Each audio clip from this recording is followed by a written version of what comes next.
partiras pas sans me filer ton adresse mail. Et toi aussi. Des copains d'enfance qui se retrouvent 60 ans après.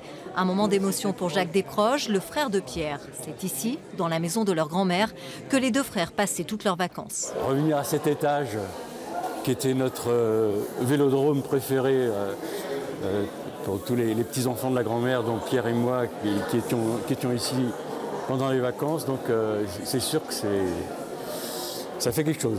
Voilà. Et c'est au rez-de-chaussée, à l'emplacement exact de la mercerie de sa grand-mère, que le prix Humour de résistance, à titre posthume, va être décerné à Pierre Desproges. S'il était encore parmi nous, je pense qu'il n'y aurait pas de prix. Il y aurait longtemps qu'il aurait dissuadé tout le monde.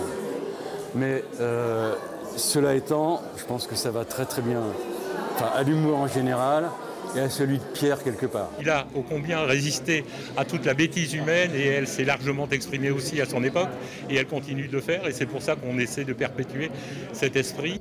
Pourtant, Pierre Desproges n'a jamais fait l'unanimité, y compris à Chalut, son petit village d'adoption.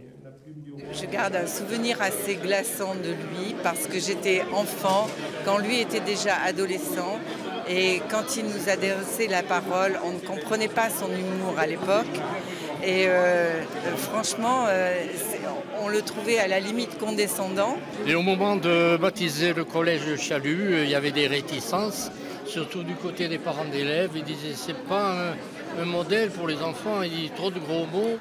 Pierre Desproges était un homme de conviction et résiste encore 30 ans après sa mort pour ne jamais laisser indifférent.